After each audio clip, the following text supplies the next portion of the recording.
Sir, क्या कुछ उसका रूपरेखा रहेगा? मैंने माननीय प्रधानमंत्री की ये जो भारत विकास संकल्प यात्रा जो कल्पना है, हमारे 5 राज्यों में पिछले ये यात्रा पूरे देश में बाकी राज्यों में पहले निकाली गई थी, लेकिन जहाँ जहाँ विधानसभा के चुनाव थे, चुनाव के कारण इन राज्यों को छूट दी गई थी। लेकिन कल माननीय प्रधानमंत्री हमारे साथ जुड़ करके इस पूरे मध्य प्रदेश की यात्रा के साथ 5 राज्यों में जो छत्तीसगढ़, मध्य प्रदेश, मिजोरम और तेलंगाना, इन पूरे राज्यों में वो यात्रा का कल शुभारंभ एक साथ करेंगे। मैं उज्जैन से उस कार्यक्रम को प्रदेश स्तर का कार्यक्रम में शामिल हुआ और इसके अलावा सारे राज्य के अलग अलग जिले के विधायक, जिला अध्यक्ष, हमारे बाकी अन्य संस्थाओं के लोग और पूरे उत्साह से पूरा प्रशासन इस पूरी यात्रा को 16 दिसंबर से 26 जनवरी तक निकालने वाला है। और जहां एक दिन में 2 पंचायत या 25,000 की आबादी में 2 कार्यक्रम, ऐसी इसकी कल्पना की गई है। लेकिन अगर संख्या कम ज़्यादा करना पड़े तो रद्द बढ़ाकर भी हम इस पूरे आयोजन को अच्छे से करेंगे। और इसी आयोजन को केवल सामान्य आयोजन न मानते हुए जनता की लोक हितैषी जितनी योजना है उनके हितग्राहियों को इसका लाभ दिलवाना, या जो हमारे सर्विस डिपार्टमेंट है वो अपना ठीक से काम करे। मैंने कहा कि केवल जहाँ जहाँ यात्रा जाएगी वहाँ न करते हुए पूरे 40 दिन का एक रोड मैप बना करके पूरे प्रदेश में ऐसे सारे विभागों को दक्षता से काम करना की ज़रूरत रहेगी जो सारे इस दायरे में आते हैं।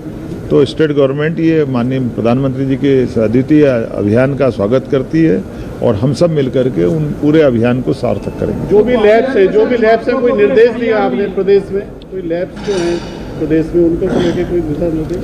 2 तरह की चीज़ें हैं। जैसे फॉरेंसिक लैब को लेकर के मैंने पुलिस में कहा है कि हमारी अब भविष्य की जो चुनौतियां हैं उसमें जो जो ज़रूरतें हैं उसके पदों की, लैब की या बाकी व्यवस्थाओं की, उसको भी देखें।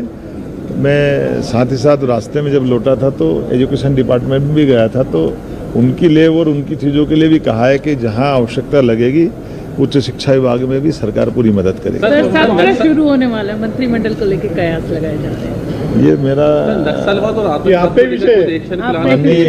हमारे यशस्वी नेतृत्व इस पूरे मामले में निर्णय करने वाला है और वो जैसा नक्सलवाद, आतंकवाद को लेकर कुछ एक्शन प्लान है? हाल ही में पीएफआई के काफी सदस्य हमने, मुझे इस बात की प्रसन्नता है कि कल ही एक 12 लाख का निनामी नक्सलवादी व्यक्ति को हमने पुलिस ने दक्षता के साथ उसका एनकाउंटर किया है।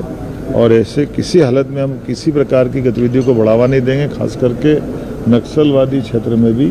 और भविष्य में अगर इसमें इस क्षेत्र में बटालियन की ज़रूरत रहेगी तो हम इसमें बटालियन भी देने वाले हैं और जो जो ज़रूरत सुरक्षा के इंतजाम की होगी वो सब करेंगे। सब ग्वालियर में छात्रों के ऊपर FIR दर्ज हुई, उनकी मंशा साफ थी, मेरे ध्यान में आया, इस मामले में हम पूरी मदद करेंगे। आप कुछ और कारण है उसके बारे में मुझे सार्वजनिक बोलना नहीं है, लेकिन ऐसे अपराध के मामले में भी मैंने कहा है कि पुलिस इतनी जल्दी नहीं करे, ऐसी गंभीर धारा भी नहीं लगाए। ये इनसे हमको बचने की ज़रूरत है। जो अपराध की श्रेणी का हो उसकी पूरी गंभीरता के साथ जांच करने के बाद ही उस पर कार्रवाई करना चाहिए। बहुत धन्यवाद।